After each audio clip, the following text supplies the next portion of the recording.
Hi, David Bowerly here. Welcome to my studio.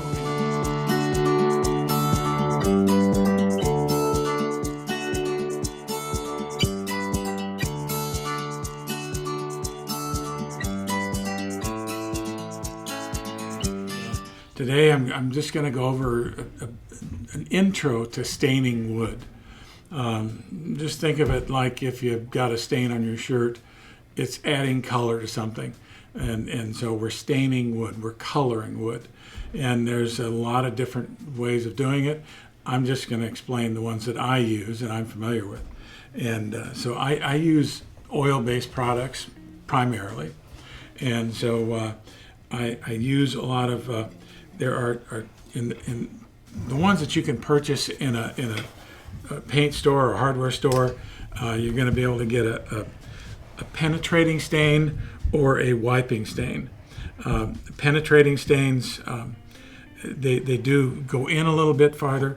Wiping stains can be used as a stain, but also they can be used, a lot of people use them like a glaze. And so once you've got a piece stained and you got your first layer of color or of clear coat on it, you can go over with a wiping stain and use it as another way of adding color to the piece of wood. Wiping stain will have pigmented color in it, and you can see these globs of the pigmented color that I haven't mixed this up yet, so that just remixes into the piece with the solvent that they use to deliver the pigments.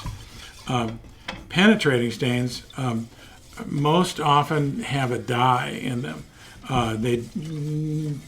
It just depends on who the manufacturer is.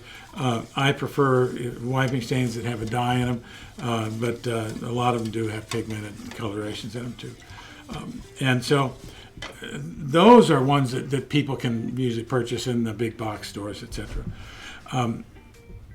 The stains that I use the most are lacquer soluble penetrating aniline dyes, and these have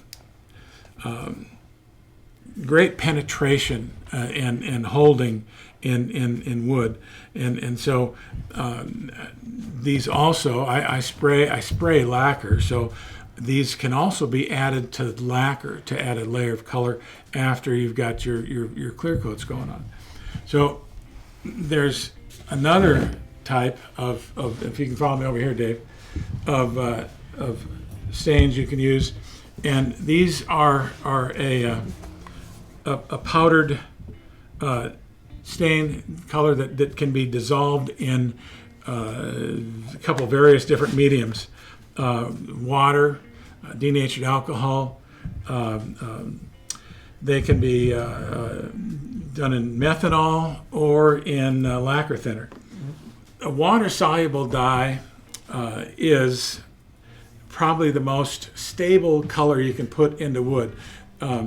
It's the most resistant to UV rays and aging over time, but nothing is perfect about that. I mean, UV rays change all color, but a water-based dye is kind of the standard, I guess.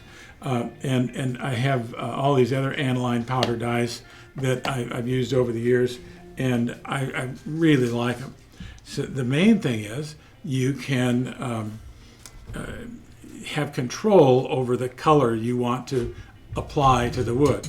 So if I'm staining a piece of birch, so I've got some birch and I've got some maple, and if I'm staining a piece of birch and I want it to look a certain way, then I can adjust the color that's going into this. So if I'm going to stain like a piece of poplar and have that green background in it, I'm going to have to adjust that so that green doesn't stick out like a sore thumb. If I'm staining birch and I'm staining maple, and here's ash and here's poplar, and here there's a piece of mahogany here too, they all color differently, they all absorb at a different rate, and so it's a very different process. So I'm going to take some of this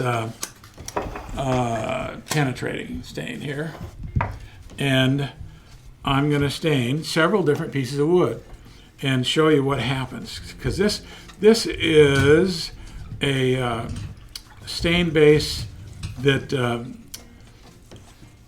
I got this because I was building a piece to match a set for some cherry furniture, and so this was the base that they used to start with to stain their pieces of furniture, to get them in the color range that they wanted them. Now, that's another problem.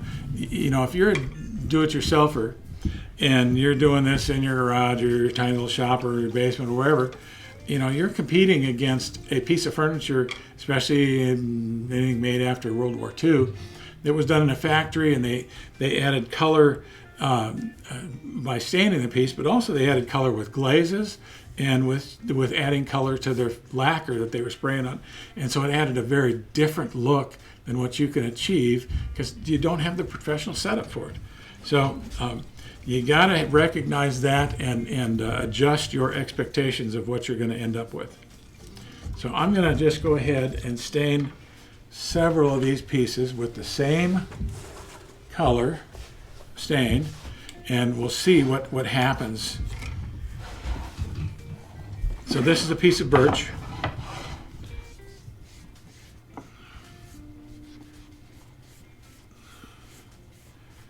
And another thing that affects this is how long you leave the stain on, and also how much sanding you've done. I very seldom will sand a piece of furniture above 180. In fact, usually I'll stop at 150. And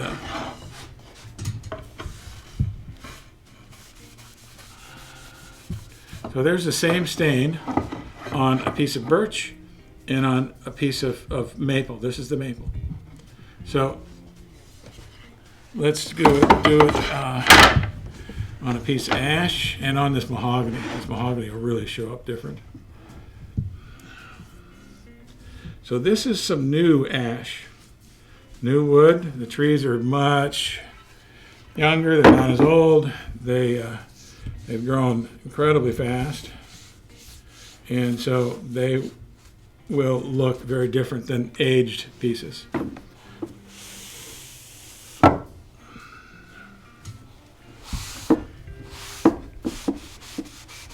Now mahogany really soaks in stain, soaks in color. Now look at those four pieces there, and look at the difference in, it's the same stain, four different pieces of wood.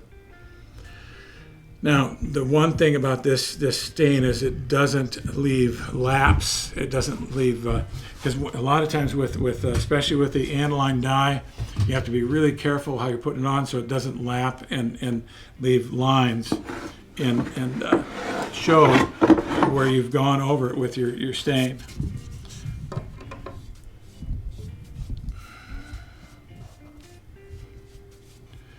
Okay, now here is the